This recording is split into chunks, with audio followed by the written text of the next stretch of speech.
அனைவருக்கும் வணக்கம். கும்பகோணம் நன்னிலத்துல இருந்து ஒரு பஸ் ஏற்பாடாகி வந்து இங்க குறுக்கு ரோடு ஜெயங்கொண்டம் அரியலூர் மாவட்டம் ஜெயங்கொண்டம் குறுக்கு ரோட்ல கிட்டத்தட்ட 2 மணி நேரமா நிக்குது. இங்க நான் டீ குடிக்க வந்த இடத்துல என்ன மக்கள் எல்லாம் கூட்டமா இருக்காங்க, இவங்க எல்லாம் பஸ்ஸை மறிச்சிட்டு இருந்தாங்க. பஸ்ஸை மறிச்சிட்டு இருந்த பார்த்துட்டு என்னன்னு விசாரிக்கும் பொழுது நாங்க 2 மணி நேரமா பஸ் பிரேக் டவுன் இங்கதான் நிக்கிறோம் அப்படின்னாங்க. நான் வந்து அரை மணி நேரம் ஆயிடுச்சு. அடுத்த பஸ் அரேஞ்ச் பண்றேன்னு சொல்றாங்க. இது வரைக்கும் அரேஞ்ச் பண்ண மாதிரி இல்ல.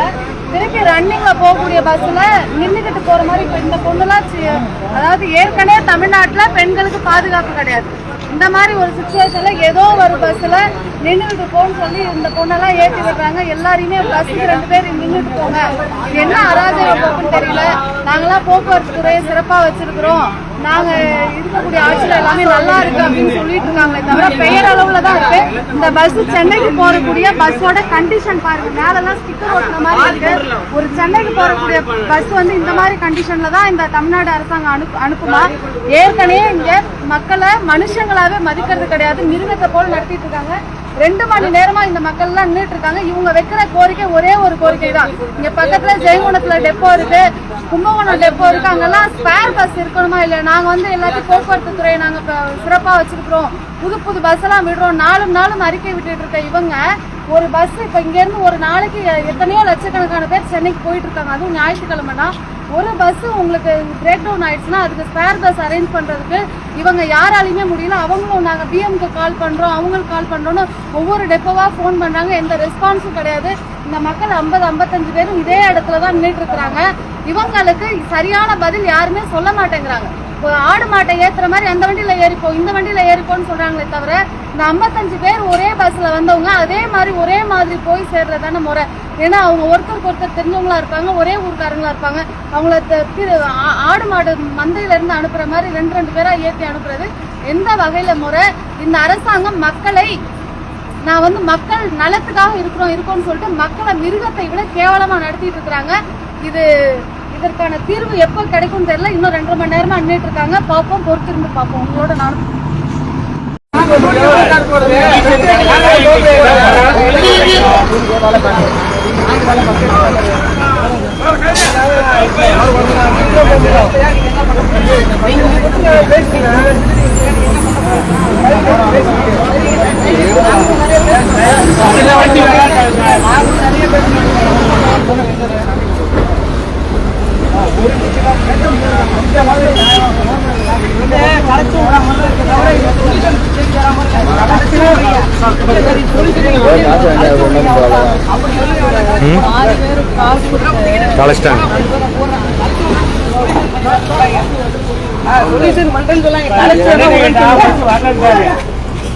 அண்ணே பாதி விட்ட காசை கொடுத்தாச்சு, களைச்சு விட்டாங்க.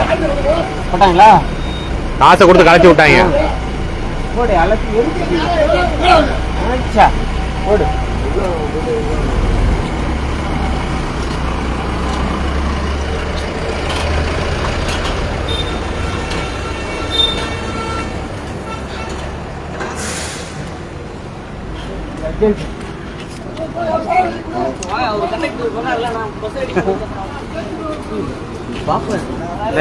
அவங்களே ரெடி பண்றாங்க. ஃப்ரீயா வரும் சார்.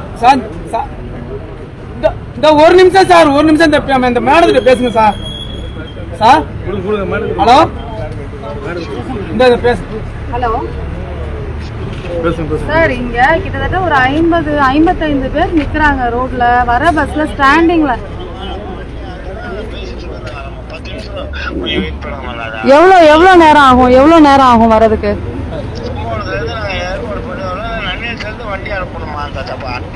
அதாங்கண்ணா, அதிகபட்சமா சொல்லுங்க, குறைந்தபட்சம் அதிகபட்சமா ஒரு நேரத்துல வரும்னா அவங்க கொஞ்சம் சேஃபா உட்காருவாங்கல்ல ஒரு இடத்துல.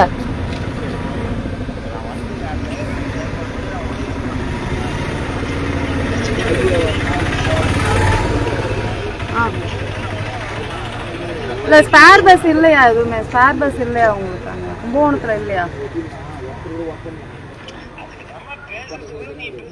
1.5 மணி நேரமா நிக்கிறாங்க சார். 1.5 மணி நேரம் நிக்கிறாங்க இங்க எல்லாருமே. ஆல்ரெடி 1.5 மணி நேரம் நிக்கிறாங்க. 10 நிமிஷத்துல லைன்ல வரீங்களா? 10 நிமிஷம் அங்க வெயிட் பண்ணுவாங்க எல்லாரும். half an hour எல்லாம் ரோட்ல உட்கார்ந்துருன்னு சொல்லுங்க மேடம்.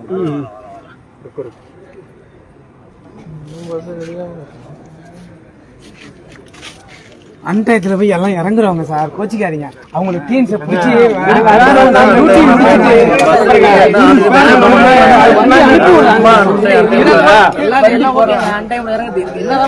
வண்டி அனுப்பி விடுறாங்க சார், அனுப்பி விடுறாங்க. அதாவது பேசுனாங்களா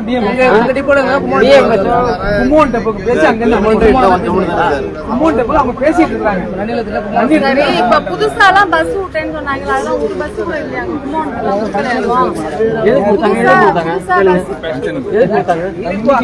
ஹை டெக்னாலஜியோட நாங்க இப்ப கூட போக்குவரத்து துறை அமைச்சர்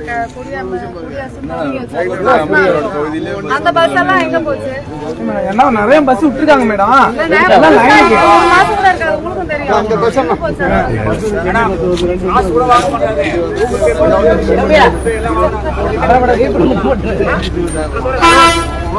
சென்னை பேசு, சென்னை பேசு.